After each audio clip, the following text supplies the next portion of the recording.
Assalamualaikum warahmatullahi wabarakatuh.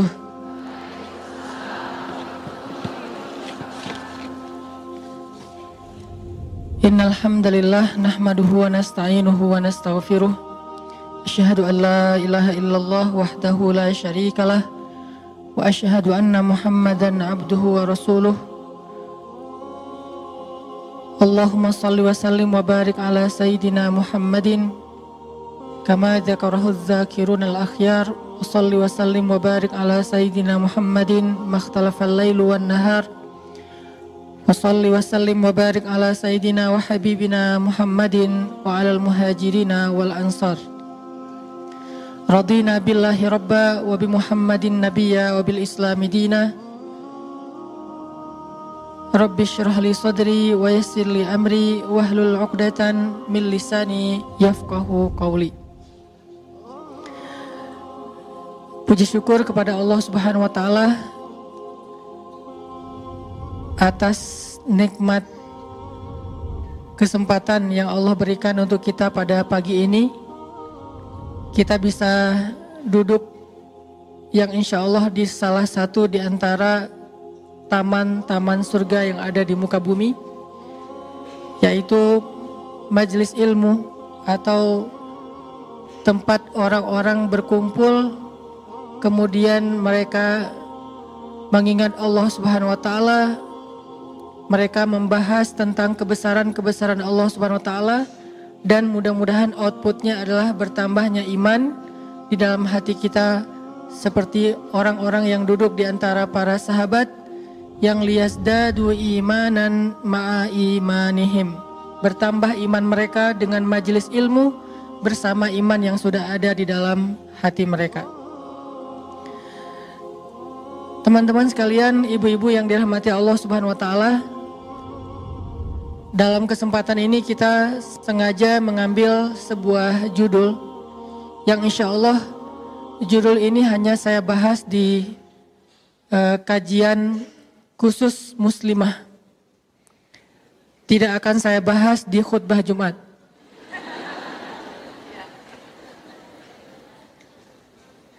Kenapa demikian? Karena ada beberapa materi yang memang kadang harus memilih siapa yang layak mendengarnya dan siapa yang mungkin tidak terlalu berkepentingan untuk mendengarnya. Walaupun semua ilmu dalam Islam itu baik didengar oleh laki-laki ataupun didengar oleh perempuan. Tapi ada materi-materi khusus yang kadang ketika didengar oleh orang yang tepat, maka insya Allah itu juga akan menjadi kebaikan yang lebih besar. Contoh, ketika kita duduk di antara ibu-ibu kayak gini, di antara perempuan, di antara cewek-cewek, tergantung istilahnya apa dan itu nggak penting. Mau istilahnya cewek, perempuan, gadis, ibu-ibu, ladies, yang penting solehah. Jadi istilah cewek adalah istilah yang baik, istilah gadis adalah istilah yang baik, istilah ladies adalah baik, perempuan apalagi, karena dalam bahasa Indonesia aslinya perempuan itu artinya seorang yang terhormat dari kata empu, atau wanita, atau woman, atau apapun, yang jelas dia adalah insya Allah mu'minah, solihah, qanitah, hafidhatun lil ghaib, so'imah, tapi so'imah dalam makna yang umum ya, bukan nama orang. Ini semuanya adalah ketika saya duduk di antara ibu-ibu atau di antara para perempuan kayak gini, saya membahas tentang hadis-hadis suami yang penyabar. Kira-kira efeknya apa? Saya bahas hadis-hadis bagaimana menjadi suami yang penyabar, bagaimana menjadi suami yang teladan, menjadi imam yang baik, menjadi ayah yang baik ke anak-anaknya. Kira-kira efeknya apa? Ketika kita pulang, kita akan berharap suami kita atau keluarga kita, pasangan kita menjadi seperti yang dibahas tadi kan ya. Jadi saya melihat itu adalah kaca pembesar, bukan cermin. Banyak orang ketika mereka mencari ilmu, mereka mendapatkan kaca pembesar daripada cermin. Sehingga bertambah ilmu, bertambah mudah melihat kekurangan orang lain. Bertambah mudah untuk memperbesar aib-aib orang lain. Sehingga ketika dia nambah ilmu, dia akan melihat, ini kayak si fulan nih. Nambah ilmu, ini kayak suami saya banget nih. Nambah ilmu, ini kayak istri saya banget. Kenapa? Karena dia mendapatkan kaca pembesar. Sedangkan saya berharap ketika kita duduk dalam majelis ilmu, kita mendapatkan dua. Pertama, charger iman, fast charging kalau perlu, atau minimal power bank untuk iman kita. Yang kedua, kita dapat cermin. Sehingga bertambahnya ilmu, bertambahnya wawasan, membuat kita bisa semakin melihat kekurangan kita, bercermin terhadap nilai-nilai baik yang ada di Al-Quran dan Sunnah untuk kita memperbaiki diri. Itulah basicnya orang mencari ilmu. Ketika dia datang, niatnya adalah menemukan cermin yang lebih jernih, yang lebih jelas untuk melihat kekurangan dirinya sendiri. Bukan menemukan kaca pembesar. Karena kalau ilmu dijadikan sebagai kaca pembesar, maka ilmu itu nanti berujung ke dalam forum debat. Karena kita kayak dapat argumentasi baru nih. Kita kayak dapat bahan baru untuk mendebat orang lain akan kekurangan-kekurangannya. Tapi kalau ilmu dijadikan sebagai cermin, maka insya Allah itu ilmu itu akan menjadi bahan untuk kita memperbaiki diri dan bahan untuk kita mendekatkan diri kepada Allah Subhanahu wa taala. Jadi karena ini adalah forumnya muslimah, forumnya ibu-ibu dan cewek-cewek yang solehah, insya Allah, maka saya akan membahas khusus materi nasihat-nasihat Sayyidah Aisyah kepada para istri atau para muslimah di zamannya. Yang kita kasih judul yang sedikit bikin kita agak penasaran, dan itu ibadah dengan tanda tanya. Kenapa kok yang diambil unsur dandannya, Ustadz? Nah, coba kita mulai dulu dengan sebuah hadis. Nanti insya Allah dalam waktu yang lain materi ini akan kita coba print karena kemarin ada miskomunikasi. Insya Allah nanti akan di print, di share atau dibagikan sehingga ibu-ibu semuanya, teman-teman bisa mendapatkan materi tertulis dan insya Allah ilmiah. Walaupun bukan penulisan ilmiah yang baku, tapi ada dalil-dalil atau argumentasi ilmiah. Karena khusus kali ini saya akan mencoba membahasnya dari angle ilmiah. Saya tidak akan pakai bahasa storytelling, saya nggak akan pakai bahasa display, saya tidak akan pakai bahasa yang saya pakai dalam dakwah-dakwah selama ini di anak muda. Saya akan mengajak ibu-ibu sedikit kuliah. Semoga dengan kuliah yang lebih ilmiah ini, yang lebih argumentatif ini, kita nggak boring ya. Karena biasanya kan kalau saya menyampaikan materi saya agak capruk, santai dan nggak terlalu banyak pakai riwayat. Walaupun sebetulnya itu adalah intisari dari riwayat. Karena saya juga belajar hadis ketika di Al-Azhar. Itu adalah translate dari hadis-hadis, cuman kita nggak menyebutkan riwayatnya biar lebih light, nggak terlalu bold. Tapi kali ini saya akan coba bahas dari angle yang lebih bold sedikit. Mudah-mudahan kita tidak salah paham. Sehingga dengan demikian kita akan bisa benar-benar tumakninah, merasa tenang dengan beberapa hal yang kita coba anggap sebagai satu kebenaran. Kita awali dulu dengan sebuah hadis dari Abu Hurairah radhiyallahu an. Hadis ini diriwayatkan oleh Imam An-Nawawi, disahihkan oleh Syekh Al-Albani, bahkan disebutkan juga oleh Imam Al-Qurtubi dalam tafsirnya tentang ayat pernikahan di surat Ar-Rum ayat 21. Nabi SAW bersabda, khairun nisa, perempuan yang paling baik atau istri yang paling solehah. Karena an-nisa dalam bahasa hadis kadang berarti perempuan secara umum, kadang berarti istri. Tergantung konteks hadisnya. Maka di dalam hadis ini an-nisa yang dimaksud di sini adalah istri. Khairun nisa, istri yang paling baik itu, istri yang solehah itu adalah ada 3 ciri-cirinya. 1, idza nazarta ilaiha sarratka. Kalau kamu melihat kepadanya, maka dia menyenangkan hatimu. Ini salah satu ciri istri yang solehah. Kalau kamu melihat kepadanya, maka dia menyenangkan hatimu. Idza nazarta ilaiha sarratka. Ini ciri pertama. Kalau ciri-ciri perempuan yang solehah nanti di hadis yang lain banyak secara umum ya. Nanti perempuan yang berhijab, bahkan di Al-Quran banyak. Perempuan yang beriman, perempuan yang mengingat Allah, perempuan yang berpuasa, perempuan yang selalu taat kepada Allah. Banyak sekali ciri-cirinya. Tapi kalau dalam konteks hadis ini khusus buat istri. Jadi kita kayak lagi belajar menjadi seorang istri solehah dari siapa? Dari Sayyidah Aisyah radhiyallahu anha. Dari Aisyah yang luar biasa, yang inspiring banget. Yang buat saya tuh keren banget. Dan dia tawazun, punya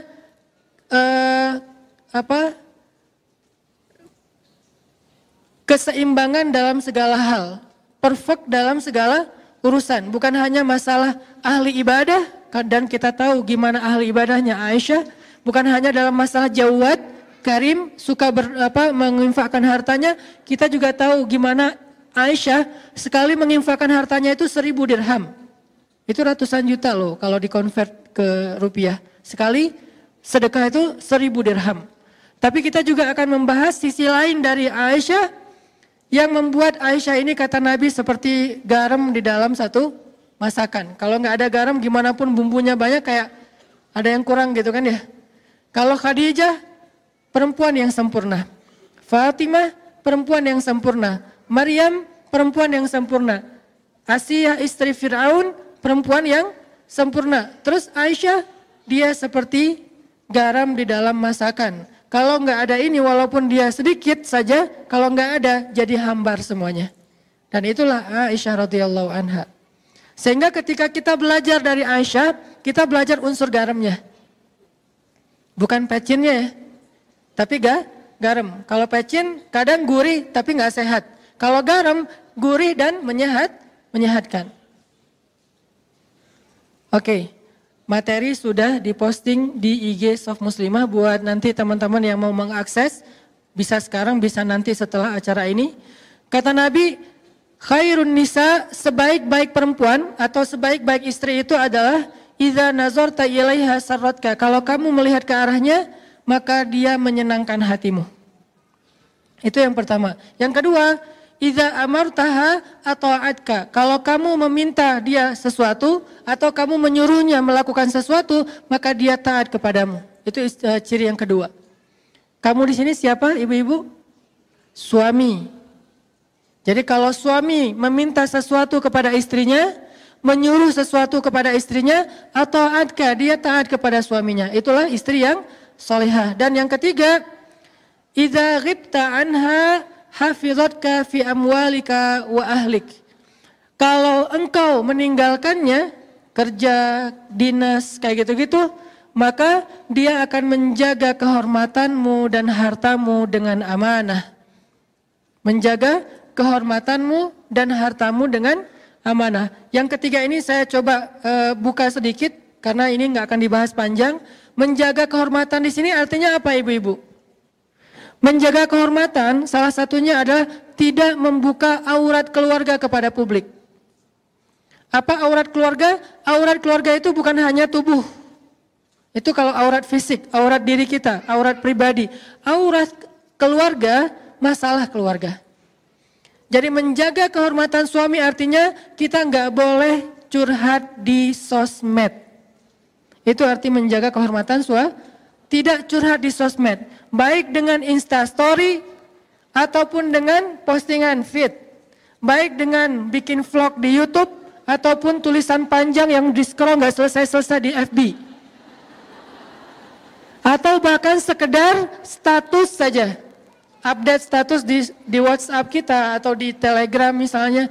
Apalagi kalau di Telegram kadang-kadang kita kayak bisa bikin emoticon sendiri gitu kan, terus emoticonnya tuh kayak cry gitu, kayak lagi nangis gerung-gerung atau jungkir balik, kayak guling-guling kayak gitu, terus kita kayak share gitu, inilah ada emoticon baru tapi wajah-wajah kita lagi nangis, seolah-olah kita pengen semua orang tahu saya tuh lagi sedih, saya lagi ada masalah di keluarga, saya lagi ada kayak gini, terus kita kayak curhat gitu untuk menunjukkan bahwa pasangan kita, keluarga kita itu kayak nyakitin kita. Ini namanya membuka aurat keluarga, dan ini artinya kita tidak menjaga kehormatan pasangan kita.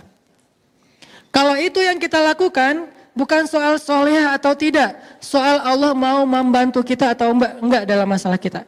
Begitu kita membuka di ruang publik, maka Allah udah langsung, kalau bahasa sosmednya Allah langsung unfollow. Allah tuh nggak suka banget dengan postingan kayak gituan.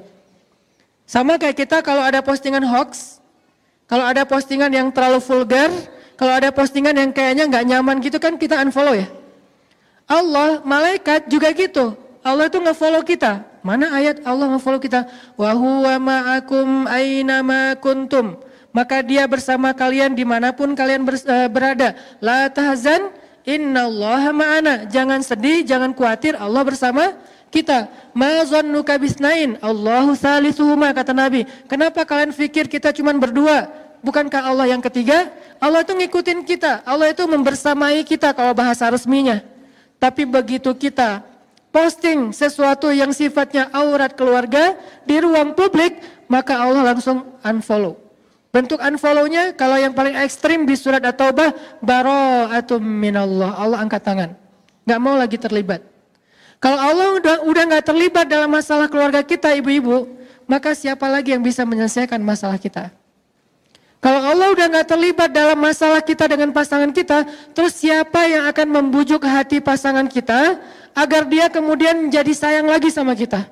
Agar dia kemudian ngaku bersalah, agar dia kemudian insaf, agar dia kemudian memperbaiki diri. Siapa yang akan membolak-balikan hati dia kalau Allah udah gak terlibat? Memangnya publik bisa membolak-balikan hati manusia, bahkan hatinya sendiri gak bisa.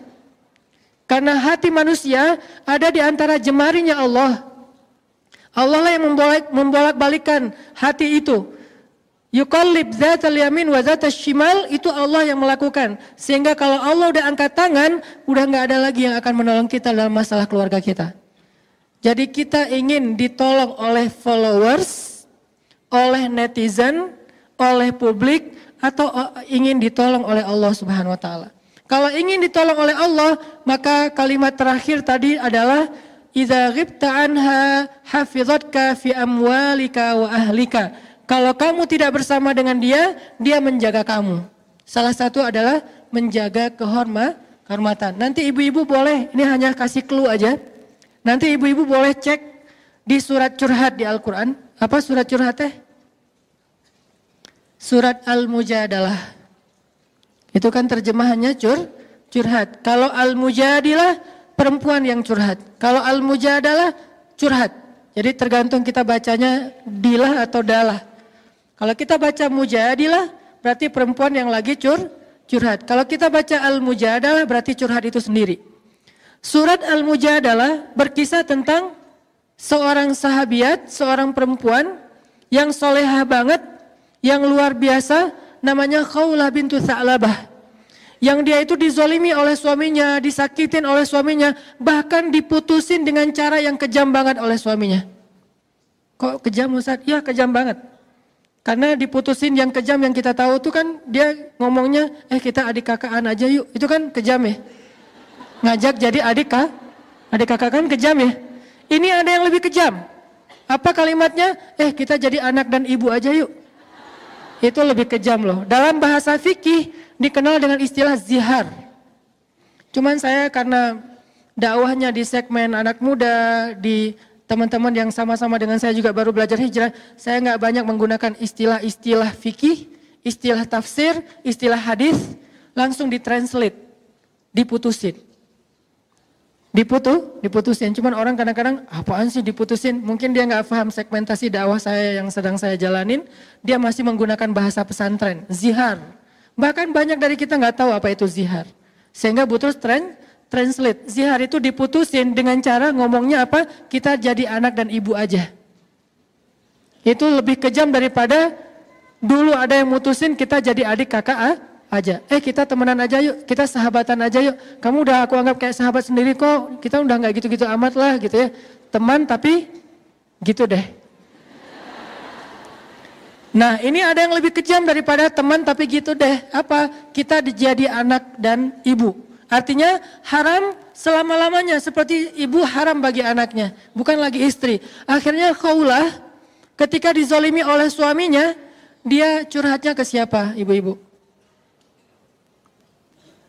Curhat kepada Allah, tapi minta fatwa kepada Nabi. Nanti coba baca pembukaan dari surat Al-Mujadalah. Kalau bisa 1 halaman, tapi fokus ke ayat pertamanya dulu, bahwa kalimatnya tujadiluka fi zaujiha wa tashtaki ilallah. Dia meminta pendapatmu tentang kata-kata suaminya, tapi dia curhatnya tashtaki, curhat ke Allah. Jadi dia tidak curhat kepada Nabi. Dia hanya meminta nasihat dari Nabi tentang kata-kata suaminya, kira-kira menjatuhkan talak apa tidak. Kalau bahasa sekarang tuh istifta, meminta fatwa kepada ustadz. Ustadz, suami saya bilang gini, kamu buat saya itu seperti ibu, kira-kira itu jatuh talak gak ustadz? Cuman segitu doang. Tapi urusan suami saya itu emang orangnya temperamen, suami saya itu gak bisa jaga lisan, suami saya itu zalim, itu gak disebutkan ke Nabi. Dia menyebutkan itu kepada siapa? Watashtaki ilallah, dia menyebutkan itu kepada Allah saja. Akhirnya apa yang terjadi ibu-ibu? Ketika Khawlah curhatnya kepada Allah, akhirnya Allah yang ngebelain Khawlah, bukan Nabi, bukan sahabat, bukan manusia, bukan siapapun. Bahkan Nabi tidak membela Khawlah awalnya, karena Nabi tidak faham. Sehingga ketika Khawlah nanya kepada Nabi, apa hukumnya kata-kata suami saya ya Rasulullah? Nabi mengatakan itu sudah jatuh talak zihar selama-lamanya wahai Khawlah. Khawlah gak terima, dia kayak ngerasa gak rela gitu berpisah dengan suaminya karena dia sayang sama suaminya. Gimana pun dizolemin, inilah perempuan. Kadang-kadang dia sakit hati, tergores, tapi di balik semua itu cintanya tuh kadang luar biasa ya, lebih daripada laki-laki. Walaupun dia mungkin sedikit gampang tergores, tapi kalau udah sampai ke hal-hal yang sifatnya sakral, dia lebih tahan banting dibandingkan laki-laki.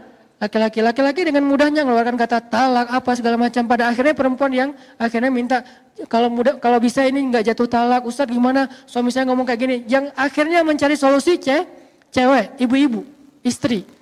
Sehingga ketika Nabi bilang itu sudah jatuh talak, Khawlah kayak ngerasa sedih dan nggak rela gitu. Masa ya Rasul? Ya wahai Khawlah, nggak bisa balikan lagi? Nggak bisa wahai Khawlah. Artinya apa? Nabi aja nggak bisa ngebelain Khawlah.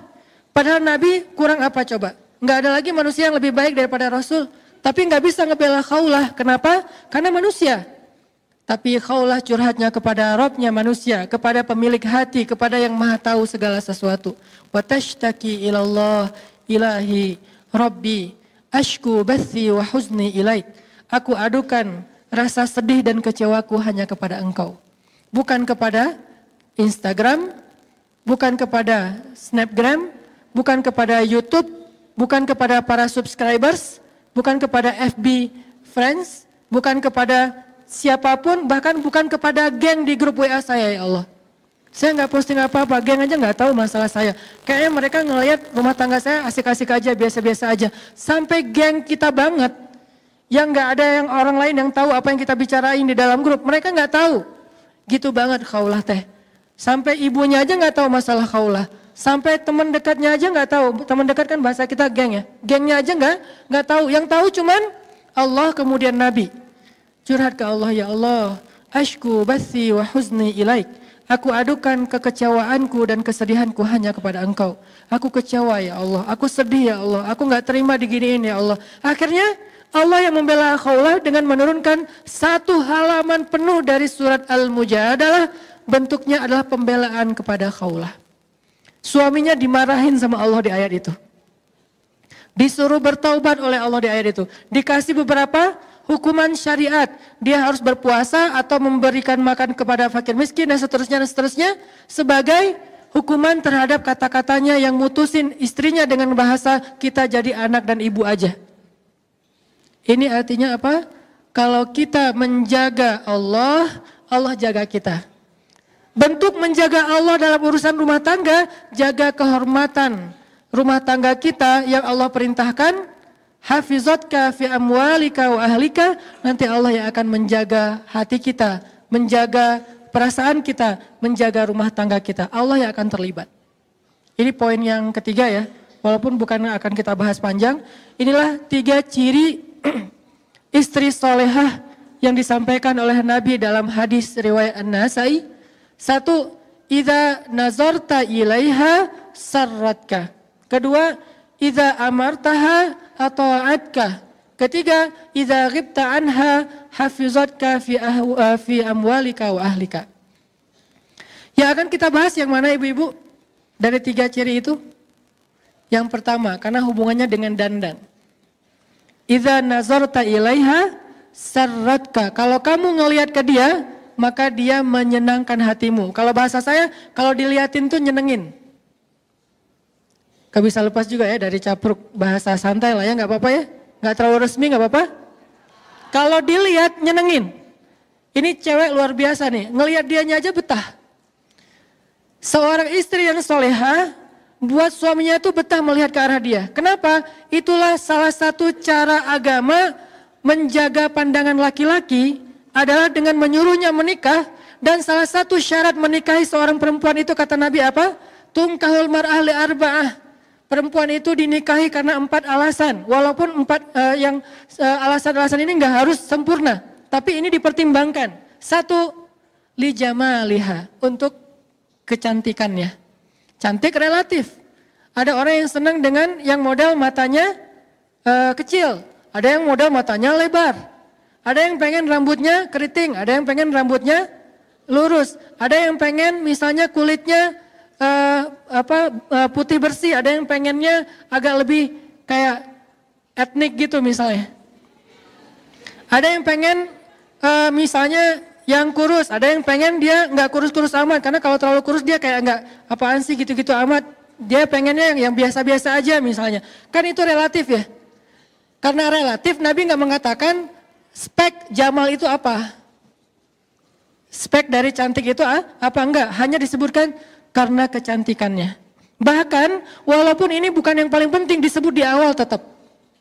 Justru yang paling penting disebut di akhir, lidiniha, agamanya, tetap yang disebut di awal itu lijamal. Kenapa? Hubungannya dengan hadis An-Nasai, supaya laki-laki itu bisa menundukkan pandangan, dia nggak perlu ngelihat cewek lain di mall, nggak perlu ngelihat cewek lain di Instagram, nggak perlu ngelihat cewek lain di YouTube atau di TV, karena melihat istrinya aja udah nyenengin.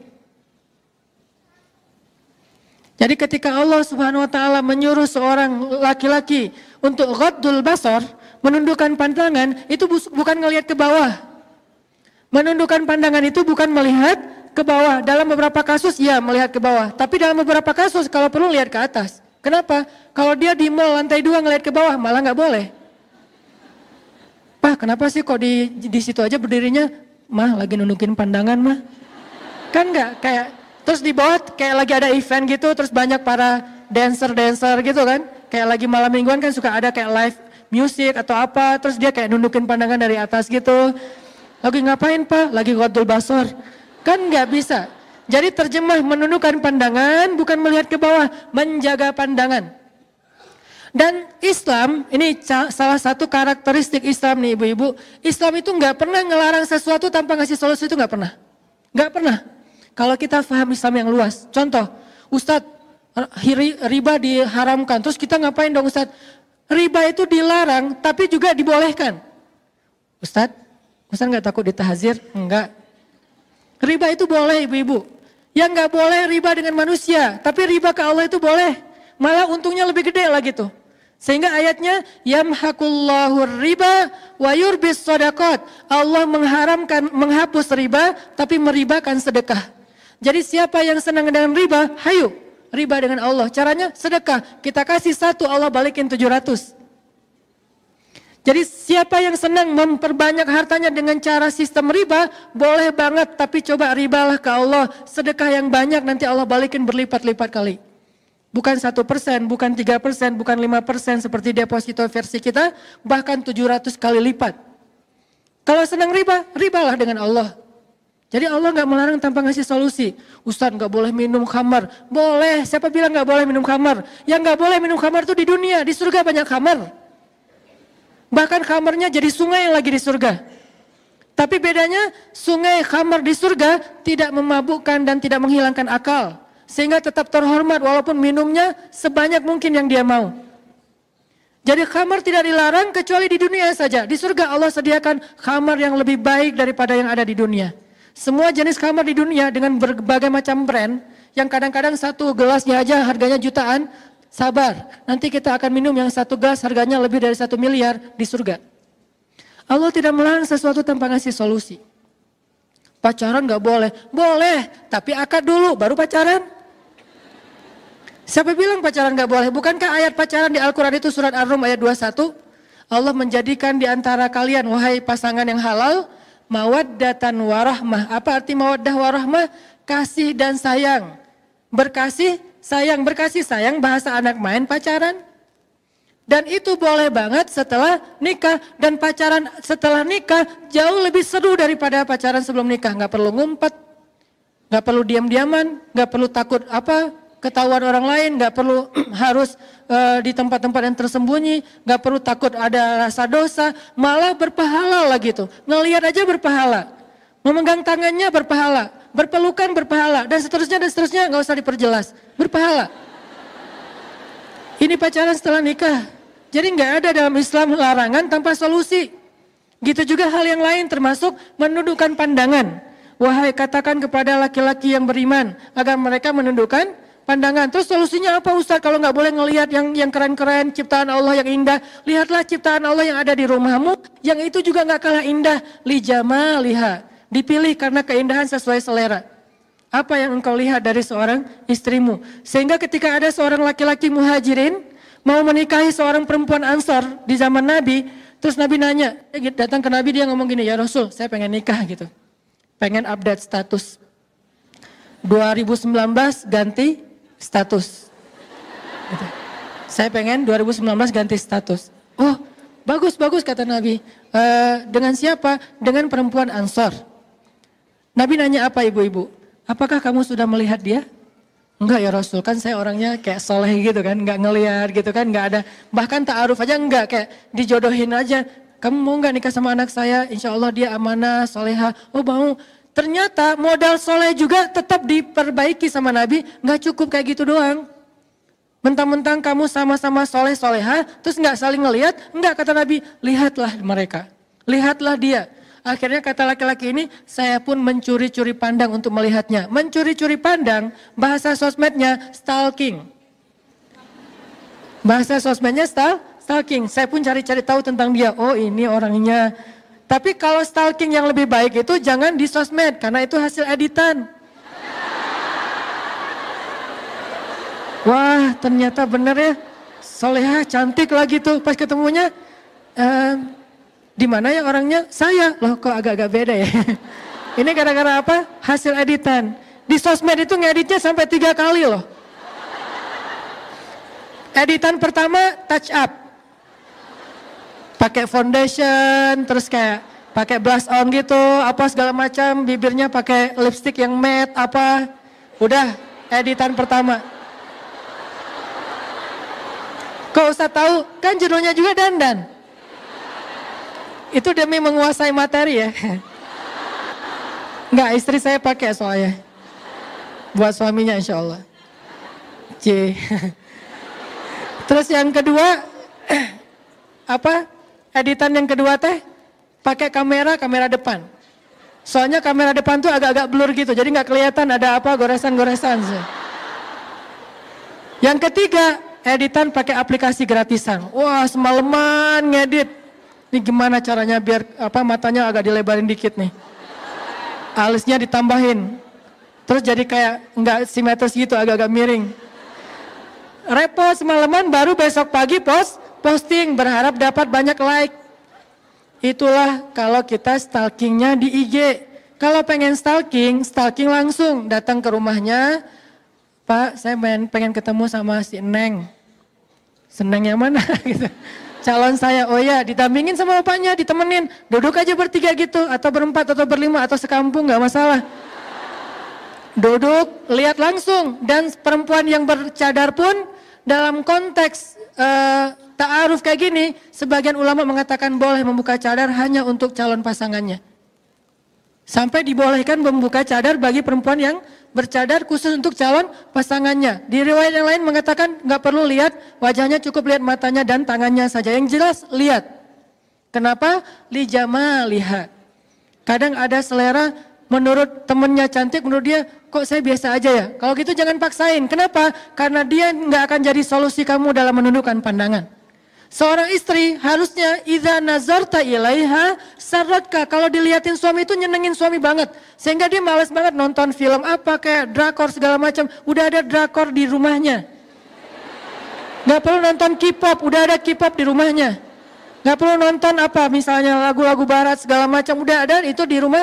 Gak perlu nonton model-model yang seksi karena udah ada di rumahnya. Siapa bilang gak boleh beli pakaian seksi di mall? Ibu-ibu kalau jalan ke Arab Saudi, saya pernah nggak sengaja, bukan saya stalking ya. Nggak sengaja nih lagi jalan di mall Saudi, kan di Saudi cewek-cewek rata-rata bercadar ya.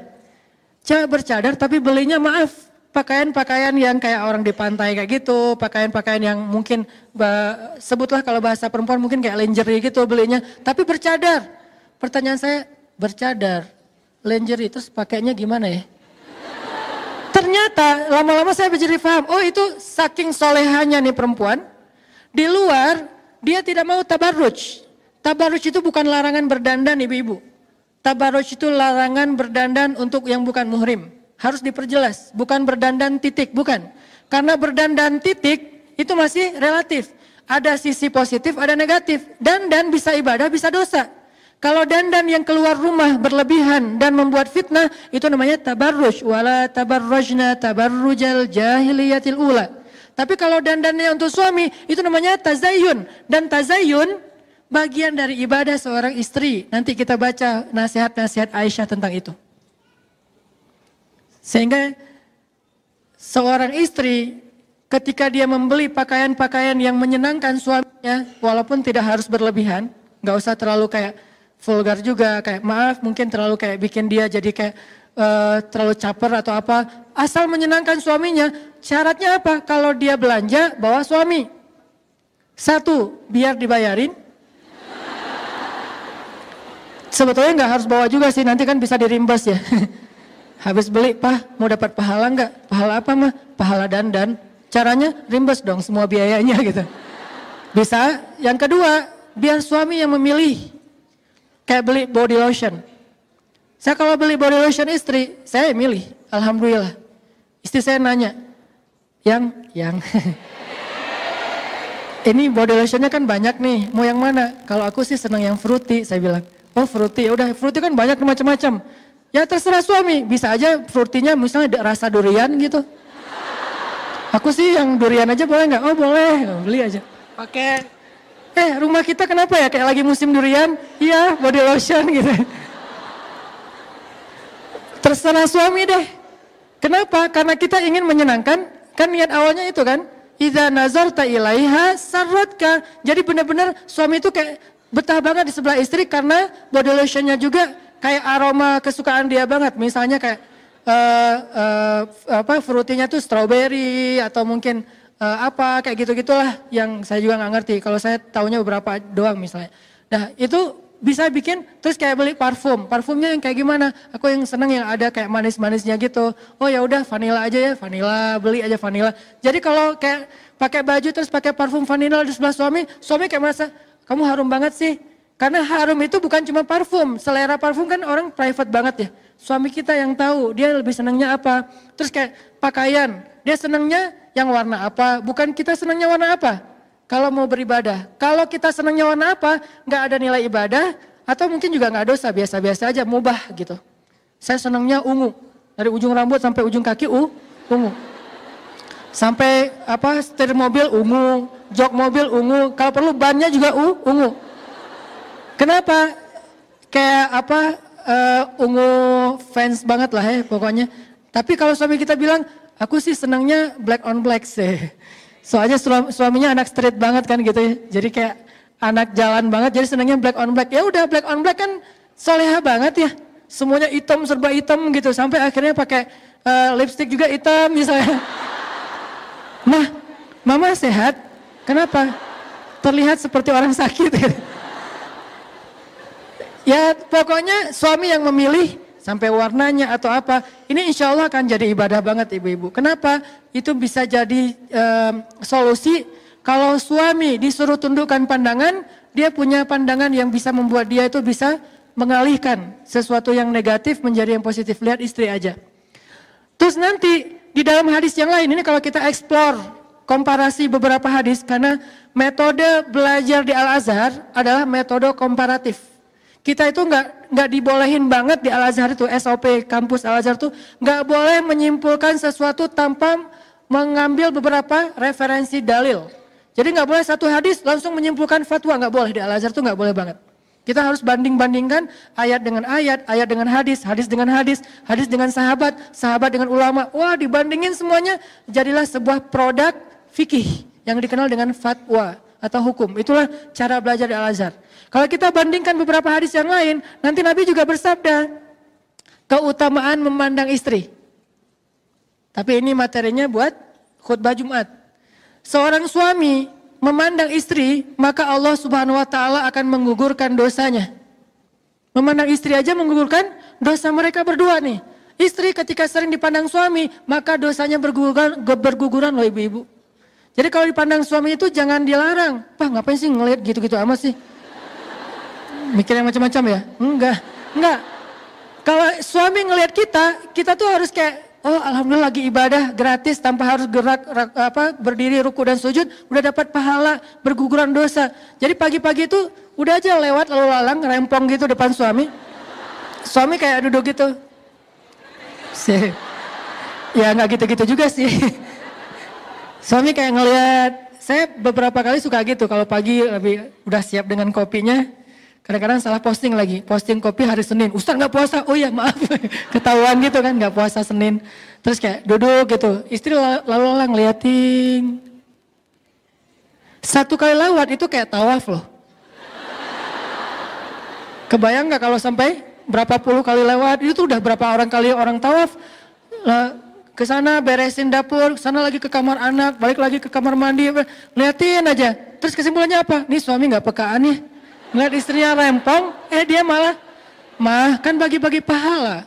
Mama berpahala dengan cara rempong, papa berpahala dengan cara ngelihat orang rempong.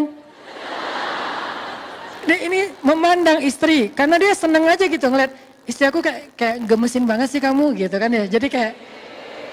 Jadi bahasa sarotka itu bisa berarti gemesin, bisa berarti unyu-unyu banget, bisa berarti kayak seksi, bisa berarti nyenengin, bisa berarti seru, bisa banyak arti yang jelas nyenengin hati. Sarotka. Udah diliatin, ngapain sih ngeliat gitu-gitu amat? Enggak, aku lagi heran, ada ya bidadari yang jalan di bumi. Salah tingkah gitu, terus dia kayak manja gitu duduk di sebelah. Ketika mereka bersentuhan, Allah turunkan kasih sayang Allah di antara mereka. Ketika suaminya memanggil istrinya ke kamar, maaf ya emang hadisnya kayak gitu, maka Allah Subhanahu wa taala makin cinta kepada mereka. Dan setelah itu Nabi nggak membahas secara jelas, tapi kita ngerti lah. Yang jelas semuanya ibadah. Jadi nyambung juga nih hadis ini, kemudian hadis tentang ayat tentang ghadul basar, hadis tentang memandang wajah istri itu adalah ibadah. Bahkan Nabi itu suka banget memandang wajah Aisyah, lalu memujinya dengan panggilan apa? Humaira. Apa arti Humaira? Sebagian mengatakan yang wajahnya kemerah-merahan, tapi sebagian besar ulama bilang Humaira itu istilah untuk cewek yang putih banget. Jadi nggak dibilang baydo, karena kalau baydo itu arti putih dalam makna yang bukan kulit ya. Kalau kulit orang Arab, kalau putih banget bilangnya Humaira. Kayak orang Jawa bilangnya kuning. Ya orang Jawa bilangnya kan bukan anaknya putih banget, enggak kan ya? Anaknya kuning loh gitu. Jadi kuning itu kalau dalam bahasa Jawa itu artinya putih. Kalau orang Arab, merah. Merah itu artinya putih. Kok disebut merah Ustaz? Saking putihnya, kalau dia malu, kalau dia salting, kalau dia nervous, itu sampai kemerah-merahan. Saking putihnya. Sehingga disebut dia Humaira. Itu kan wajah kan? Sehingga Nabi kayak mengagumi wajahnya Aisyah yang cantik, mengagumi Aisyah yang menjaga penampilan dengan panggilan penghargaan. Ya Humaira, wahai perempuan yang putih. Ini artinya sarratka, menyenangkan suami ketika dipandang. Dandan. Nah, kalimat menyenangkan hati ini saya baca juga ya. kata ulama nih, kalimat menyenangkan hati di dalam hadis tersebut adalah anjuran agar perempuan memperhatikan sikap dan penampilannya di hadapan suami. Sebab istri yang soleha akan memperhatikan penampilan ketika di hadapan kekasihnya, baik secara zahir maupun batin. Seorang ibu, Umamah bintu Haris, pernah menasehati anak perempuannya yang ingin menikah agar selalu menjaga tempat-tempat yang biasa dipandang oleh suaminya, sehingga tempat itu tidak boleh kotor dan mengganggu pandangan suaminya, sampai segitunya. Jadi ada beberapa tempat di rumah kita ataupun mungkin diri kita sendiri yang sering dilihat oleh suami, maka jangan sampai pandangan suami itu terganggu oleh penampilan kita yang tidak baik. Maaf. Salah satunya apa? Suami, ini bukan tuntutan suami, makanya saya nggak menyampaikan hadis ini di khutbah Jumat. Kenapa? Jadi kaca pembesar. Mah, tadi khutbah Jumatnya bagus banget loh. Membahas tentang mama, itu nggak bagus. Kenapa? Harusnya khutbah Jumat membahas tentang suami. Kalau kajian perempuan membahas tentang istri, biar sama-sama dapat cermin. Dan kajian ini jangan di-share ke suami, biar saya aja yang share. Jangan di-share ke suami, kenapa? Nanti akan jadi kayak saling menuntut. Nggak boleh. Kalau kita lagi punya masalah suami istri, carilah hadis untuk menasehati diri kita. Jangan googling hadis untuk menasehati pasangan kita, itu kebalik. Dan kayak nggak masuk akal banget. Contohnya, analoginya gini.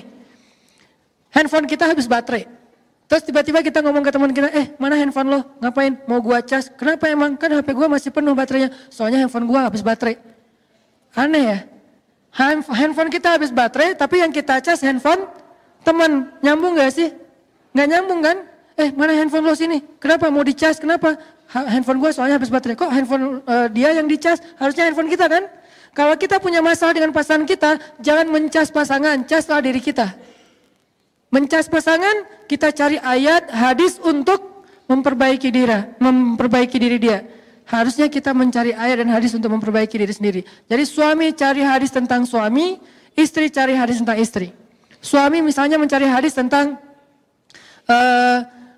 seorang suami yang soleh itu adalah bla bla bla bla bla. Itu banyak, nggak usah disampaikan sekarang. Istri juga mencari hadis tentang istri yang soleh adalah bla bla bla bla, yang banyak sekali juga. Sehingga ketika kita punya masalah, kita sama-sama punya inisiatif memperbaiki diri, bukan memperbaiki pasangan. Kalau memperbaiki pasangan nggak akan selesai, jadi debat nanti malah. Sehingga dalam konteks ini bukan berarti suami nuntut kita gini, enggak ya. Tapi ini bagian dari kita belajar pengen jadi istri yang solehah, pengen berpahala di sisi Allah, pengen di like oleh Allah, pengen niru bunda Aisyah radhiyallahu anha juga. Sehingga saking solehahnya Aisyah, saking disayangnya Aisyah oleh Nabi, sampai Jibril menitipkan salam kepada Aisyah. Sampai Jibril aja ngirim salam buat Aisyah. Jadi maksud dari menyenangkan hati itu adalah berdandan. Nabi SAW bersabda, jihadnya seorang perempuan adalah berbakti kepada suami. Dalam bahasa hadis disebut dengan husnut taba'ul. Apa arti husnut taba'ul? Husnut taba'ul itu artinya berbakti kepada suami. Nanti ada lagi nasihat-nasihat Nabi. Kata Nabi SAW, tiga golongan manusia yang tidak diterima sholatnya dan tidak akan naik amal solehnya ke langit. Satu, budak yang melarikan diri sampai dia kembali kepada tuannya. Kedua, perempuan yang mengecewakan suaminya sampai suami itu ridho. Dan ketiga, peminum yang sedang mabuk sampai ia sadar. Tiga golongan manusia yang tidak akan diterima amal solehnya dan tidak akan dimasukkan ke dalam surga. Siapa? Salah satunya istri yang mengecewakan suaminya sampai kemudian suaminya ridho kepada dia. Tentunya ini bukan hanya masalah penampilan pasti ya. Karena kalau penampilan doang insya Allah nggak akan sampai kecewa. Lebih kepada attitude, sikap, tingkah laku. Aisyah radhiyallahu anha sangat memperhatikan penampilan di hadapan Nabi SAW. Ini coba ibu-ibu dengarkan baik-baik, ini penting banget. Aisyah sangat memperhatikan penampilan di depan Nabi. Dan ia tidak ingin Nabi melihat dirinya kecuali dalam keadaan menyenangkan beliau. Suatu ketika Nabi SAW masuk menemui Aisyah dan di tangan Aisyah ada perhiasan yang terbuat dari dedaunan. Jadi Nabi baru pulang kerja gitu kalau bahasa kita. Atau kalau dalam bahasa hadis baru pulang berdakwah, baru pulang berjihad.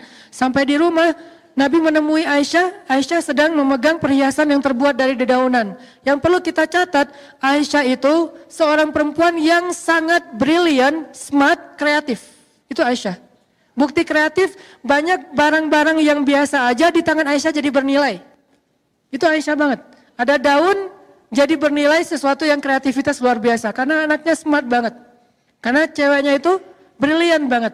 Sehingga di tangan Aisyah segala sesuatu jadi bernilai. Jadi di tangan Aisyah itu ada kayak perhiasan dari daun.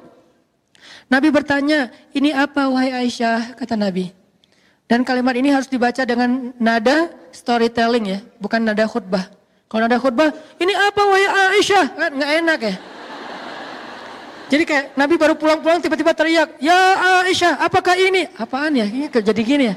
Storytelling tetap harus dipakai. Ini apa Aisyah? Karena Nabi kalau ngomong sama istrinya nggak pernah teriak kan? Nggak pernah bentak, nggak pernah teriak, ngomongnya lembut. Ini apa Aisyah? Apa jawaban Aisyah? Ini aku pakai berhias untukmu wahai Rasulullah. Jadi ketika Nabi pergi, Aisyah ngapain? Bikin hiasan.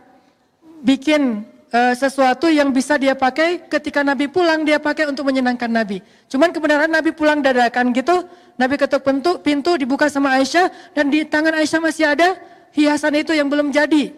Terus Nabi nanya, ini apa Aisyah? Ini mau saya pakai untukmu ya Rasulullah, supaya menyenangkan hati Rasulullah SAW. Apakah ini sesuatu yang dianggap tidak penting?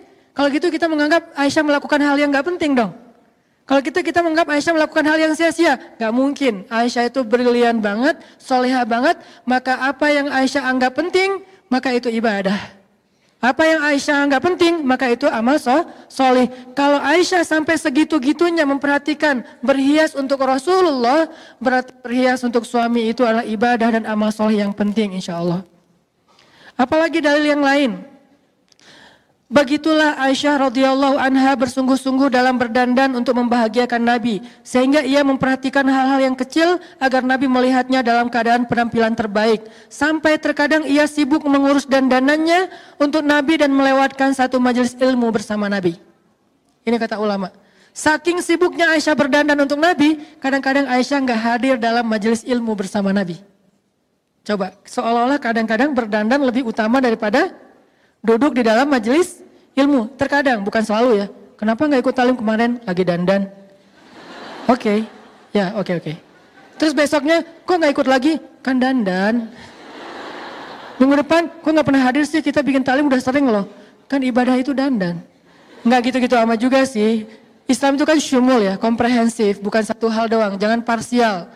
Tapi juga bukan berarti talim nggak pernah mikirin dandan. Seolah-olah dandan itu nggak penting. Enggak. Satu dari 3 ciri cewek solihah itu adalah dandan untuk suaminya. Nah Aisyah sampai nggak hadir dalam majelis ilmu bersama Nabi gara-gara lagi sibuk berdandan. Apa dalilnya Ustadz? Dalilnya suatu hari ketika Nabi sudah wafat, yang menggantikan Nabi mengajar hadis di Masjid Nabawi siapa? Abu Hurairah. Karena yang paling banyak menghafal hadis Nabi Abu Hurairah. Suatu hari Abu Hurairah mengajar hadis-hadis Nabi di Masjid Nabawi dan Aisyah ikut mendengar dari ruangnya, dari kamarnya, dari rumahnya di sebelah masjid. Aisyah dengerin gitu. Abu Hurairah meriwayatkan Rasulullah bersabda. Apa yang membuat Aisyah heran? Aisyah heran banyak hadis yang disampaikan Abu Hurairah Aisyah nggak pernah mendengar dari Rasulullah. Sehingga ketika selesai majelis, lalu Aisyah bertanya kepada Abu Hurairah, memanggil Abu Hurairah, ya Abahir, wahai Abu Hurairah, itu panggilan Abu Hurairah, Abahir. Ya Abahir, wahai Abu Hurairah, kenapa saya nggak mendengar hadis yang kamu sampaikan tadi dari Rasulullah? Banyak sekali yang saya nggak tahu. Dari mana kamu dengar wahai Abahir? Kenapa saya nggak dengar? Apa jawaban Abu Hurairah? Wahai ibu kami, itu panggilan untuk Aisyah karena istri Nabi adalah ibunya orang yang beriman. Wahai ibu kami, ya saya mendengarkan hadis itu, sedangkan ibu tidak mendengarkan, soalnya ibu sibuk dengan berdandan. Jadi saya mendengarkan hadis ketika ibu lagi sibuk berdandan. Ini bukan sindiran, ini bukan celaan untuk Aisyah, tapi ini untuk menunjukkan bahwa Aisyah ada kalanya waktunya dia lagi repot dengan dandanannya sampai tidak sempat menghadiri majelis hadis bersama Rasulullah SAW. Sehingga jawaban Abu Hurairah, ya hadis itu enggak ibu dengarkan karena saya tidak disibukkan dengan berdandan seperti ibu untuk Rasulullah SAW. Ini dalil para ulama yang jarang diangkat, angle-nya enggak ke sini. Jadi saya pernah sih dengar beberapa ustadz cerita tentang hadis yang sama, cuman angle-nya apa? Angle-nya tentang Abu Hurairah menghafal hadis lebih banyak dari Aisyah. Tapi kalau saya ngambil angle yang lain, walaupun itu juga benar. Angle yang lain apa? Ternyata saking sibuknya berdandan, terkadang Aisyah sampai nggak sempat hadir dalam majelis hadisnya Rasulullah SAW. Padahal Aisyah tahu majelis ilmu itu pahalanya luar biasa. Tapi karena lagi dandan, ya udah deh tanggung. Ini dikit lagi masa mau sebelah doang kan ya? Ya udah 2. Majelis ilmu udah kelewat. Ya gimana lagi? Insya Allah itu juga ibadah dan yang ini juga ibadah. Ini menjadi bukti bahwa Aisyah sangat memperhatikan penampilannya di depan Rasulullah Shallallahu Alaihi Wasallam. Diriwayatkan oleh Bakrah bin Utbah bahwa suatu hari ia menemui Aisyah radhiyallahu anha binti Utbah, bahwa suatu hari ia menemui Aisyah dan bertanya tentang memakai hina. Apa itu hina? Tato syariat. Tato tapi boleh. Tadi Islam tidak melarang sesuatu tapi nggak ngasih solusi. Tato ya dilarang, itu sepakat. Nggak ada ulama yang ikhtilaf tentang itu. Nggak ada mazhab. Oh yang mazhab Syafi'i nggak boleh, mazhab Hambali boleh. Nggak. Tato sepakat nggak boleh. Tapi ada solusi, ada hina. Khusus buat cewek, maka hina menjadi tato yang tidak permanen, bahkan bernilai ibadah kalau dilakukan untuk suami. Bakrah bintu Utbah pernah mendatangi Aisyah bertanya tentang masalah memakai tato, memakai hina. Hina ini mirip dengan tato, dia dilukis di tubuh seorang perempuan, baik di tangannya atau di lehernya atau di bagian yang lainnya, di kakinya, dengan gambar yang terserah suami. Tanya ke suami, yang kamu mau gambar tato apa? Aku bunga boleh nggak? Bunga apa? Kaktus gitu. Oh ya nggak apa-apa. Gambar kaktus yang duri-durinya banyak. Terserah suami, aduh aku mau mawar, oh ya boleh. Atau aku mau pengen kayak tato gitu, gambarnya kupu-kupu boleh nggak? Boleh, kupu-kupu boleh, kelelawar boleh, buaya juga boleh, nggak masalah. Apa aja lah terserah suami, yang jelas berhias dengan bahan tumbuhan yang thayyibah kata Aisyah. Ditanya oleh Bakrah bintu Utbah, kata Aisyah tentang hina, hina adalah pohon yang baik dan air yang bersih. Hina adalah pohon yang baik dan air yang bersih. Artinya memakai hina dari bahan pohon yang itu, tumbuhan yang itu, yang hina itu, maka itu sesuatu yang thayyibah baik. Untuk suami apalagi berpahala di sisi Allah SWT. Kalau di kita nyebutnya pacar ya. Jadi pakai daun pacar. Itu tato syariat. Jadi buat yang senang tato, nggak usah khawatir. Kalian nggak perlu pakai tato-tato yang dilarang oleh agama, karena bertato nggak akan masuk surga. Salah satu di antara 70.000 golongan yang akan masuk surga tanpa azab, tanpa hisab apa? La yaktaun. Apa arti la yaktaun? Mereka tidak mensetrika tubuhnya. Kalau bahasa apa letterlock ya. Arti mensetrika tubuh, membuat tato kata ulama hadis. Gak apa-apa, tato gak boleh. Tapi ada solusi, hina. Sehingga yang senang melukis di tubuhnya, lukislah tubuh teman-teman perempuan hina oleh seorang seniman yang bagus, tentunya akhwat sendiri, di bagian-bagian yang masih wajar dan ditujukan untuk suami. Maka itu thayyibah kata Aisyah, itu baik. Itu thayyibah itu baik. Kayak misalnya bikin di tangan di sini atau di bagian tangannya kayak gelang gitu, tapi dalam bentuk lukisan hina, kayak bunga apa gitu, kayak tanggal lahir atau apalah. Terserah deh kan, atau ambil aja gambar-gambar di Google gitu kan, image tato buat cewek. Kan banyak tuh. Terus nanti aku pengen tato kayak gini karena suami aku senang yang kayak gini. Bikin pakai hina yang lebih lebih kreatif. Karena nggak harus selalu tato itu gaya-gaya India gitu kan. Kan ada yang seleranya India, dangdut, pop, apa. Kan beda-beda kan ya. Kalau yang senangnya dangdut ya udah gaya India aja yang rame di sini misalnya, ya nggak masalah, bajunya juga rame. Tapi ada yang senangnya simpel-simpel aja, tatonya cuma tanda tangan gitu, ya nggak masalah juga. Tanda tangan suaminya, dan tanda tangannya juga simpel, kayak tanda tangan Benyamin. Ya intinya atau nama suami, nama atau tanggal mereka awal pertama kali mereka ketemuan gitu, atau kayak pertama kali mereka ketemu tuh ada kata-kata apa gitu, sebuah puisi dari suaminya diabadikan dalam bentuk tato hina gitu kan ya. Setelah seminggu hilang, kenapa? Soalnya kan hina nggak permanen ya, tembus air, ganti lagi dengan kata-kata yang baru, bisa update malah. Bisa update status. Kalau tato kan nggak bisa diupdate ya, dihapus susah. Kalau diganti dengan yang lain jadi kebanyakan, jadi kayak gimana gitu, kayak aneh gitu kan, terlalu banyak. Kamu apain sih kok ramai banget? Ya intinya adalah Allah tuh ngasih solusi banget. Dan saya sangat yakin Islam itu bukan agama yang bawel. Nggak boleh, haram. Halalnya mana? Banyak. Di antara 5 grade hukum dalam Islam, cuma 1 doang yang haram. Yang ini halal 4-4-nya. Coba kita bikin grade ya. Grade hukum dalam Islam. Pertama wajib. Boleh nggak yang wajib tuh? Bukan boleh lagi. Kalau bisa harus ya. Kecuali ada uzur syar'i. Harus. Berarti boleh dilakuin. Di bawahnya sunnah. Boleh nggak? Malah berpahala kalau kita lakukan. Di bawahnya mubah. Boleh nggak? Boleh. Walaupun nggak berpahala. Tapi juga nggak dosa. Di bawahnya lagi makruh, boleh nggak? Boleh, walaupun ditinggalkan lebih baik, tapi boleh dilakukan? Boleh. Baru yang terakhir, haram yang nggak boleh. Dari 5 grade hukum dalam Islam, cuma 1 doang yang nggak boleh. 4 boleh. Dengan levelnya masing-masing, tapi boleh, sama boleh.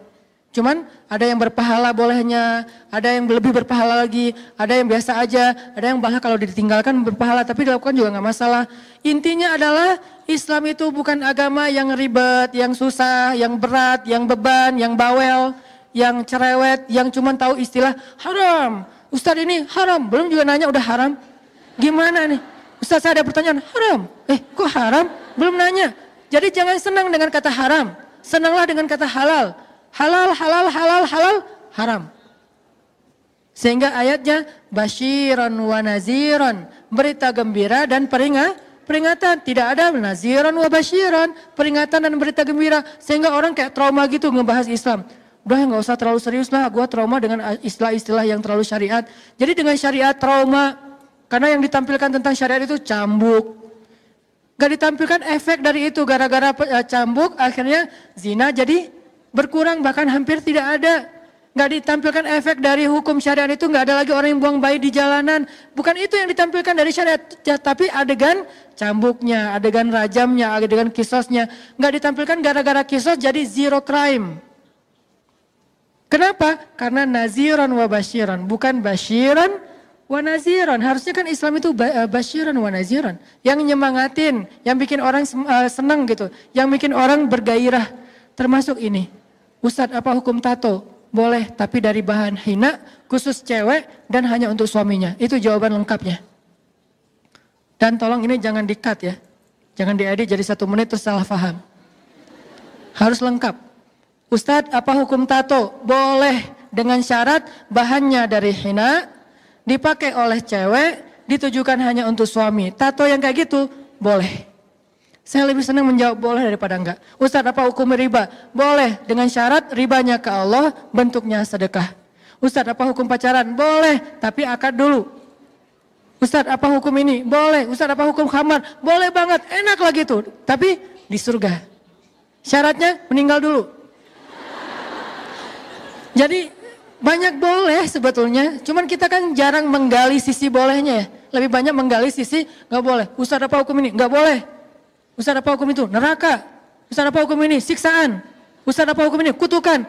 Ya sih, cuman sebelum itu yang ini dulu. Karena basyiran baru wanaziron. Kalau udah dikasih solusi masih ke sana, baru naziron. Tato udah dikasih solusi hina, kok masih pakai tato? Naziron. Nggak akan mencium harumnya surga, apa segala macam. Kan udah dikasih solusi. Riba dengan Allah boleh, kok masih riba dengan konvensional dengan manusia? Baru nanti riba itu dosanya kayak gini. Khamar udah dibilang nanti di akhir dikasih lebih banyak lagi sampai sungainya mengalir khamar, kok masih minum? Berarti baru nanti nggak akan berdiri dengan tegak di hadapan Allah, dia tercela apa segala macam dan seterusnya teman-teman. Jadi kasih dulu unsur halalnya. Coba gali Islam dari sisi halalnya, itu banyak banget, 4:1. Cuman kita kurang ini Ustadz, makanya kita belajar, gali lagi, explore lagi tentang Islam, betapa Islam itu keren banget. Islam tidak diturunkan untuk jadi beban. Ma anzalna alaikal qur'ana litashqa. Kami tidak turunkan Al-Quran sebagai beban bagi kalian. Hijab Ustadz, kok hijab? Hijab itu bukan soal halal dan haram. Hijab itu soal kehormatan di sisi Allah dan malaikat. Malaikat itu segan banget sama cewek berhijab. Malaikat itu respect banget sama cewek berhijab. Malaikat itu akan hormat banget sama cewek berhijab. Sampai mau ketemu cewek berhijab aja, malaikat gak berani ketemu kalau dia belum siap untuk menemui seorang malaikat. Siapa dia? Khadijah. Khadijah itu ketika malaikat mau datang ke rumahnya, malaikat itu gak langsung masuk. Padahal kan malaikat bisa tembus dinding ya. Malaikat bisa tembus dinding gak Bu? Kalau mau cling gitu, hantu aja bisa tembus dinding. Jin aja bisa tembus dinding, masa malaikat gak bisa? Kenapa sih? Kayak Jibril kayak ribet banget sih mau masuk ke rumah Khadijah, kayak ngetuk pintu dulu, terus permisi dulu. Karena Jibril itu respect banget sama Khadijah. Kenapa? Karena Khadijah tidak pernah membuka auratnya, kecuali hanya untuk orang yang boleh melihat auratnya. Terhormat. Sampai-sampai nanti unsur lainnya, saking dihargai oleh Allah ketika kita menutup aurat masa hidup, Allah yang akan menjaga aurat kita ketika kita wafat. Jaga Allah, Allah jaga kamu. Apa contohnya? Tsunami di kampung saya di Aceh dulu. Alhamdulillah, sejak saya pergi ke Mesir, Allah kasih hidayah, ibu saya udah gak pernah lagi membuka hijabnya. Kalau keluar rumah, kalau dulu kan hijab itu cenderung kayak pakaian resmi ya. Acara resmi baru berhijab. Kalau ke warung doang, ya standar lah ya. Nggak sampai vulgar sih, cuman tapi rambutnya kelihatan. Karena dianggap, cuma ke warung tetangga, kan gitu ya.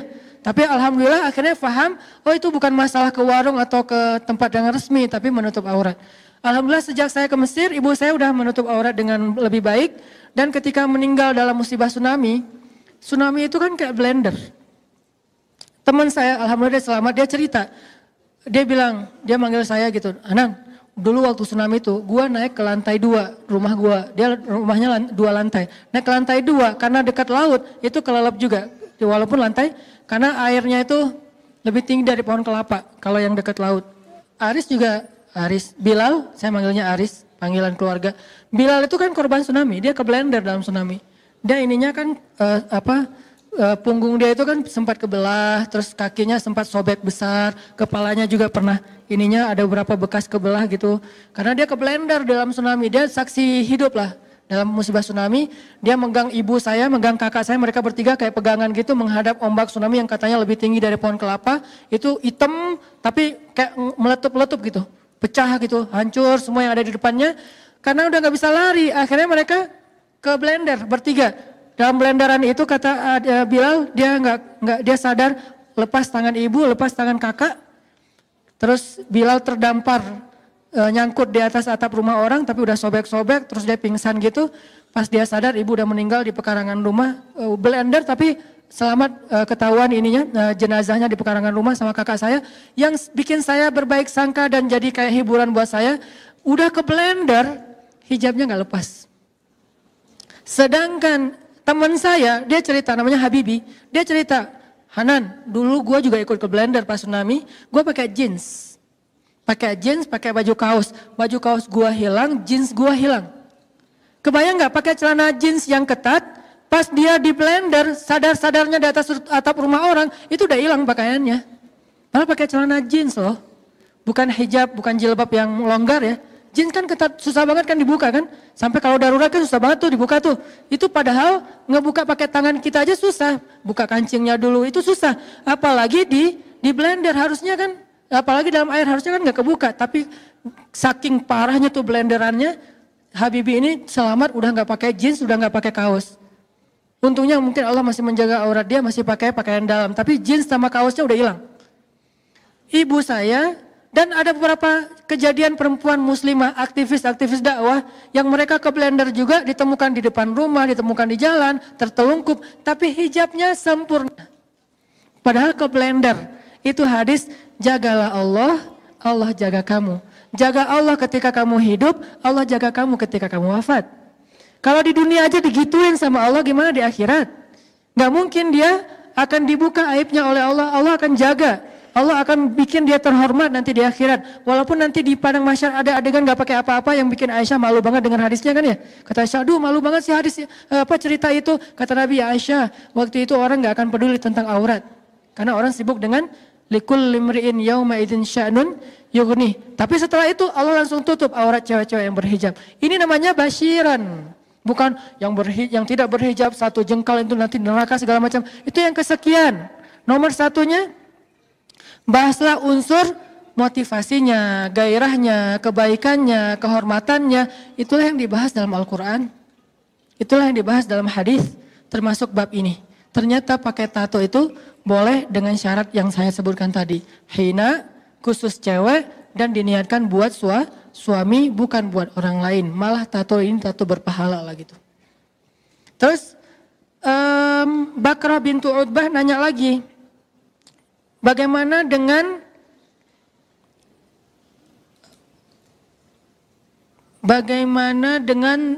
rambut yang tumbuh di wajah? Apakah boleh aku membersihkannya wahai Aisyah?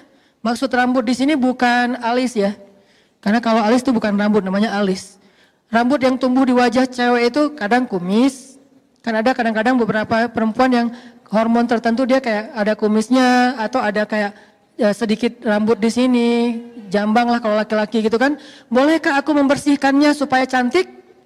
Karena itu natural kan, bukan sesuatu yang apa gitu, dan bukan penyakit juga.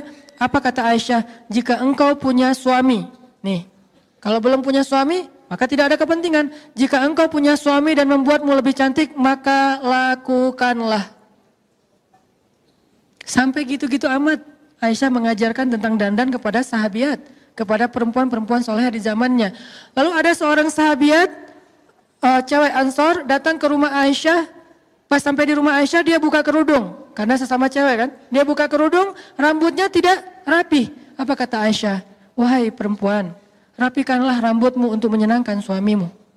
Rapikanlah rambutmu untuk menyenangkan suamimu. Berarti kerimbat itu ibadah.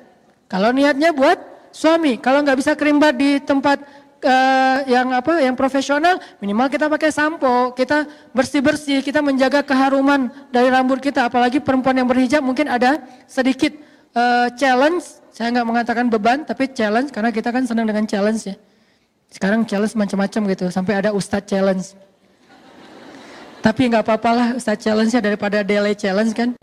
Munculnya bebarengan lagi, ada delay, ada Ustadz. Mudah-mudahan jadi kayak alternatif juga. Itu challenge lah buat cewek yang berhijab, mungkin karena sering ketutup, dia harus lebih sering keramas, dia harus lebih sering bersihin rambutnya, dia harus lebih mentreat rambutnya lebih ekstra dibandingkan yang nggak berhijab. Dan ekstranya ini, challenge-nya ini adalah bagian dari ibadah seorang muslimah, bukan beban. Wah, nggak simpel banget sih hidup, repot banget. Justru repotnya itu adalah ibadah tambahan, kayak ibadah sunnah. Kalau nggak repot, nggak ada tambahan ibadah. Karena al-jaza ala qadril masyaqqah, balasan tergantung jenis repotnya. Makin repot, makin besar pahala, tergantung jenis kesulitan dalam beramal soleh. Jadi ibu-ibu yang dirahmati Allah SWT, ini satu lagi hadis. Suatu ketika perempuan-perempuan Ansor berkumpul di rumah Aisyah radhiyallahu anha. Lalu Aisyah menasihati mereka. Ini nasihat Aisyah untuk perempuan Ansor, berarti untuk kita juga. Wahai para istri, bertakwalah kepada Rabb kalian, taatilah suami kalian, sempurnakanlah wudhu kalian, dirikanlah sholat kalian, tunaikanlah zakat kalian, penuhilah keinginan suami kalian dalam hal yang suka ataupun yang tidak kalian suka. Hadis diriwayatkan oleh An-Nasai. 1. Wahai para istri, bertakwalah kepada Rabb kalian, taat kepada Allah. Itu nomor 1, enggak pernah terganti. 2. Taatilah suami kalian. Seolah-olah hadis ini mirip dengan ayat, janganlah kalian menyekutukan Allah dan berbuat baiklah kepada orang tua. Jadi bagi seorang anak, amal soleh nomor 2 terbaik itu adalah berbakti kepada orang tua setelah mentauhidkan Allah. Tapi bagi seorang istri, amal soleh terbaik itu nomor 2 setelah mentauhidkan Allah adalah apa? Taatilah suami kalian. Jadi tergantung status kita. Kita sebagai anak atau kita sebagai istri. Atau kita sebagai dua-duanya, anak dan istri. Berarti kita punya banyak sekali kebaikan. taatilah suami kalian. Terus sempurnakanlah wudhu kalian. Supaya, karena sebaik-baik perhiasan, sebaik-baik dandanan itu adalah air wudhu. Kalau dandanan kita di dunia, itu hanya memberi cahaya wajah kita di dunia saja. Kalau air wudhu memberi cahaya di wajah kita di dunia dan di akhirat. Gak apa-apa berdandan dengan berbagai macam alat kosmetik. Kita bisa punya misalnya beauty case segala macam yang sampai beauty case-nya bukan case lagi. Beauty baggage ya, udah satu bagasi gitu beauty-nya. Ya gak masalah juga. Terus sempurnakanlah wudhu kalian, dirikanlah sholat kalian. Karena Aisyah ini ahli ibadah. Aisyah kalau sholat, sholat sunnahnya dari duha sampai zuhur itu satu rakaat doang loh. Satu ayat doang. Famanallahu alaina. Dia mulai sholatnya sekitar jam 7:30 atau jam 7 ketika matahari menghangat. Kan ukurannya itu ya. Jam 7 mulai sholat duha. Selesainya jam berapa? Jam 11. 8, 9, 10, 11. 4 jam. Ayatnya apa? Famanallahu alaina wa waqana adzabas samum. Nangis. Ulang lagi. Famanallahu alaina wa waqana adzabas samum. Ruku, sujud, berdiri. Famanallahu alaina. Entah berapa rakaat, ayatnya itu aja surat At-Tur. Ayat yang dibaca Aisyah dari pagi, artinya duha, sampai menjelang zuhur, sholat. Makanya Aisyah kalau ngomong kayak gini tuh bukan cuma narasi, udah ngamalin sendiri. Bab taat suaminya, bab menyenangkan suaminya, bab ibadahnya, bab tauhidnya, bab zakatnya. Tunaikanlah zakat kalian dan yang terakhir penuhilah keinginan suami kalian dalam hal yang kalian suka atau yang kalian tidak suka. Dengan syarat tidak menyelisihi syariat pastinya. Karena tidak la ta'ata li makhluk fi maksiatil khaliq. Tidak boleh taat kepada makhluk dalam hal bermaksiat kepada khaliq. Sebetulnya ada banyak lagi hadis-hadis tentang keren banget tentang Aisyah. Ini semua yang saya pernah sampaikan tentang Aisyah, dulunya saya tidak terlalu suka untuk menyampaikan riwayatnya kepada pendengar, karena emang saya sedang menyampaikan dalam bentuk storytelling. Tapi sebetulnya ada banyak riwayat tentang itu, termasuk berat badan Aisyah itu bukan masalah saya menjudge, oh kalau yang udah lebih berarti gak soleh, bukan. Itu adalah sebuah motivasi. Karena itu juga relatif kan, ada yang beratnya 60 itu ideal, ada yang 55. Angka 55 itu dalam bahasa orang Arab bukan angka persis. Orang Arab tuh kalau dibilang 1000 bukan dihitung 1000-nya. Kayak Al-Quran, khairun min alfisyah, lebih baik daripada 1000 bulan. Jangan dihitung 1000 bulan, artinya 82 tahun sekian bulan, bukan. Itu kaidah bahasa Arab dan kita melihatnya dari angle bahasa aslinya. Bahasa Arab kalau bilang 1000 artinya banyak. Kalau bilang 55 artinya ideal. Ideal itu relatif, tergantung tinggi badan. Ada 55 ideal karena tingginya sekian, ada 55 itu kurang dari ideal karena tingginya sekian. Ada yang 60 baru ideal. Jadi 55 bukan angka yang timbang, oh 56, aduh gak soleh. Gak gitu sih.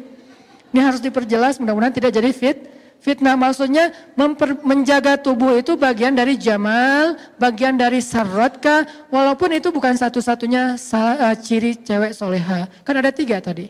Cuman kalau bisa semampu kita apa salahnya. Dan itu bukan hanya soal berat badan, termasuk lifestyle, termasuk healthy healthy breakfast kayak gitu-gitu. Kita makan apa ketika sarapan? Aisyah makan apa ketika sarapan? Korma. Kita sarapan misalnya lontong kari misalnya, oh ya gimana ya, ya gitu deh. Jadi bukan masalah hanya ukuran badannya, tapi juga termasuk masalah pola makan, pola hidup. Oke, satu lagi sedikit lagi aja biar kita dapat lebih banyak hadis. Hadis tentang gimana Aisyah menyenangkan hati Nabi SAW dalam banyak adegan, termasuk seru-seruan. Aisyah itu kan anaknya tuh asik gitu kan. Makanya saya bilang gaul kalau buat saya tuh, istri saya kalau bilang istri usahanan tuh gaul, saya malah bangga. Kenapa? Saya melihat gaul itu positif. Jangan bilang gaul itu negatif, berarti kita menjudge. Karena gaul itu gak selalu negatif. Bukankah hadis Nabi riwayat At-Tirmidzi disahihkan oleh Imam Al-Albani juga? Apa kata Nabi? Al-mu'min alladzi yukhalitun nas wa yasbir ala adahum khairun aw a'zamu ajran minal mu'min alladzi la yukhalitun nas wa la yasbir ala adahum. Cuman saya nggak menyampaikan teksnya aja selama ini. Mukmin yang bergaul, yukhalit itu artinya bergaul. Mukmin yang bergaul dengan manusia lalu bersabar atas gangguan mereka, kekurangan mereka, maka itu lebih baik dan lebih besar pahalanya daripada mukmin yang tidak bergaul dengan manusia dan tidak bersabar atas gangguan atau kekurangan mereka. Hadis Tirmidzi, Ibnu Majah disahihkan oleh Al-Albani. Nanti gaul nggak selalu negatif, bahkan terkadang positif. Aisyah gaul banget. Dia punya geng, dia punya teman, dia punya banyak murid, dia punya perempuan Ansor yang semuanya senang bergaul dengan Aisyah. Tapi gaulnya Aisyah bukan keluyuran keluar rumah tanpa mahram, bukan. Gaulnya Aisyah dengan perempuan. Kan gaul nggak harus selalu keluar rumah kan, di dalam rumah juga bisa gaul, ke rumah tetangga juga bisa gaul, ke rumah temannya juga bisa gaul. Kalau sekarang mungkin sosmed gitu, punya geng sendiri di dalam grup WA, itu kan gaul. Nah ini ada hadis, karena gaulnya Aisyah, dia tuh anaknya tuh asik gitu sama Nabi. Asik banget, seru banget, nggak ada, yang namanya juga garam ya, kayak renyah, gurih, nyaman gitu. Nabi suatu hari pulang ke rumah, melihat Aisyah lagi bermain dengan teman-temannya. Bermain dengan teman-temannya. Teman-teman di sini artinya gengnya Aisyah. Lalu Nabi SAW bertanya, wahai Aisyah lagi ngapain? Kami sedang bernyanyi ya Rasulullah. Maka Nabi pun duduk mendengarkan mereka bernyanyi. Lalu datang Abu Bakar. Abu Bakar marah, ya Aisyah kok kamu pakai seruling-seruling setan di rumah Nabi? Kata Nabi, wahai Abu Bakar, biarkan mereka bersenang-senang. Hari ini adalah hari rayanya kabilah Fulan bin Fulan. Satu. Kedua, Nabi lagi pulang ya, ini lucu nih. Nabi lagi pulang ke rumah, tiba-tiba Nabi ngelihat di balik tirai yang kesingkap angin, Aisyah lagi main di kamarnya. Main apa? Main boneka-bonekaan. Hadis ini terjadi ketika Aisyah baru menikah dengan Nabi dan waktu itu usia Aisyah masih anak-anak, usia 12 tahun lah ya. Bukan ketika Aisyah sudah ABG, karena ada adegan anak-anak, adegan ABG, adegan dewasa. Bahas Aisyah sesuai dengan zamannya. Nah Aisyah lagi kayak main boneka-bonekaan gitu, terus di tengah-tengah boneka itu ada patung kuda yang terbuat dari kayu dan kudanya ada sayapnya. Terus pas Nabi datang, Nabi langsung duduk di sebelah Aisyah. Nabi nanya gini, Aisyah ini apa? Kata Nabi. Nabi kayak pas datang lihat Aisyah lagi kayak main-main gitu, lagi ngatur-ngatur. Kayak kalau sekarang tuh kayak Barbie, terus kayak Anna, siapa gitu-gitu kan ya. Jadi banyak boneka-boneka gitu diatur-atur sama Aisyah. Di tengah-tengahnya ada kuda bersayap. Nabi langsung duduk sebelah Aisyah. Nabi nanya, Aisyah ini apa? Oh ini boneka-boneka aku, kata Aisyah. Terus kalau ini apa? Oh ini kuda.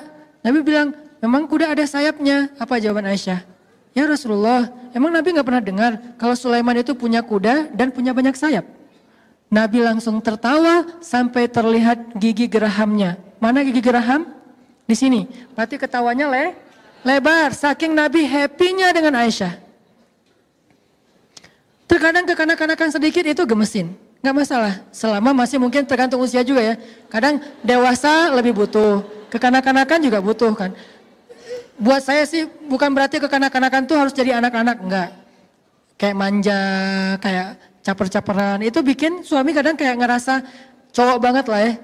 Jadi kayak cowok sejati gitu dimanjain sama istri. Jangan terlalu mandiri juga kadang-kadang. Karena kalau ibu-ibu terlalu mandiri, suami jadi ngerasa nggak punya kesempatan jadi seorang cowok sejati gitu. Kan cowok sejati yang melindungi gitu, yang memanjakan, yang ngusap-ngusap kepala gitu kan. Kita kayak ngerasa mau dipijat sama suami, enggak usah, aku mah nggak terlalu capek. Nggak apa-apa, manja aja. Kalau perlu, gatel aja, minta suami yang garukin. Yang gatel, yang mana? Belakang, kanan dikit. Kiri salah. Kiri-kiri lagi. Ya. Itu tuh manja gitu tuh keren banget loh. Dan Aisyah tuh kayak gitu sama Nabi. Manja-manjaan, suami lagi itikaf terus kayak disisir sama Aisyah itu kan manja-manjaan ya. Kayak sesekali mereka kayak kalau bahasa kita tuh kayak gila-gilaan gitu, lari-lari di tengah padang pasir gitu, terus kayak lomba-lomba lari. Itu kan gila-gilaan yang pacaran soleh yang berpahala ya.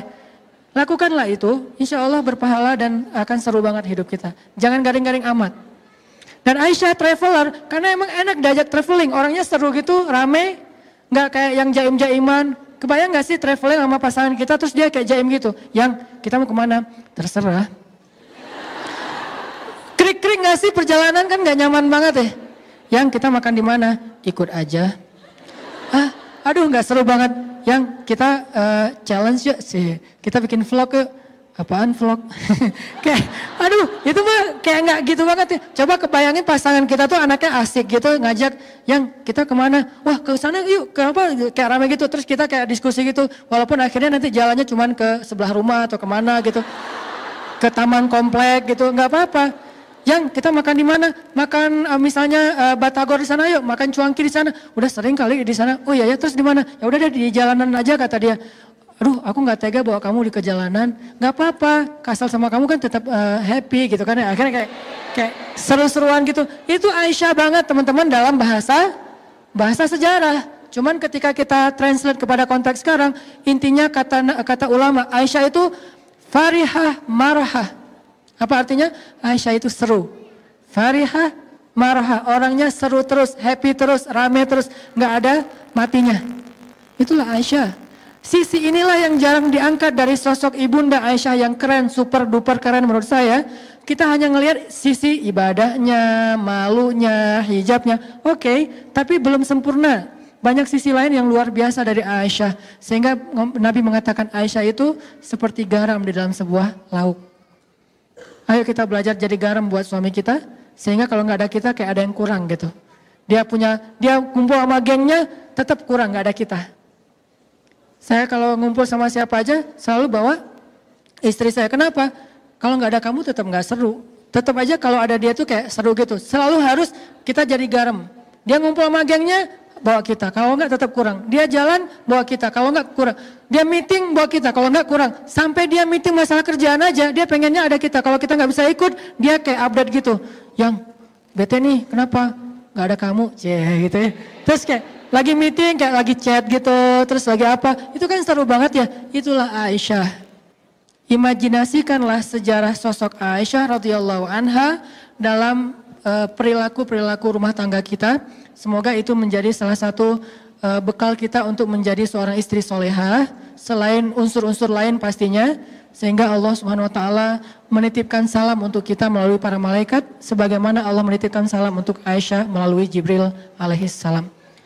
Itu aja yang bisa saya sampaikan. Kita tutup dengan sama-sama berdoa kepada Allah. Semoga apa yang sudah kita dapatkan hari ini bukan hanya sekedar menjadi wawasan, tapi bisa jadi amal soleh kita, bisa jadi moral kita, bisa jadi akhlak kita. Nggak ada yang sempurna pastinya. Semua kita belajar. Laki-laki belajar menjadi suami yang lebih baik, perempuan belajar menjadi istri yang lebih solehah.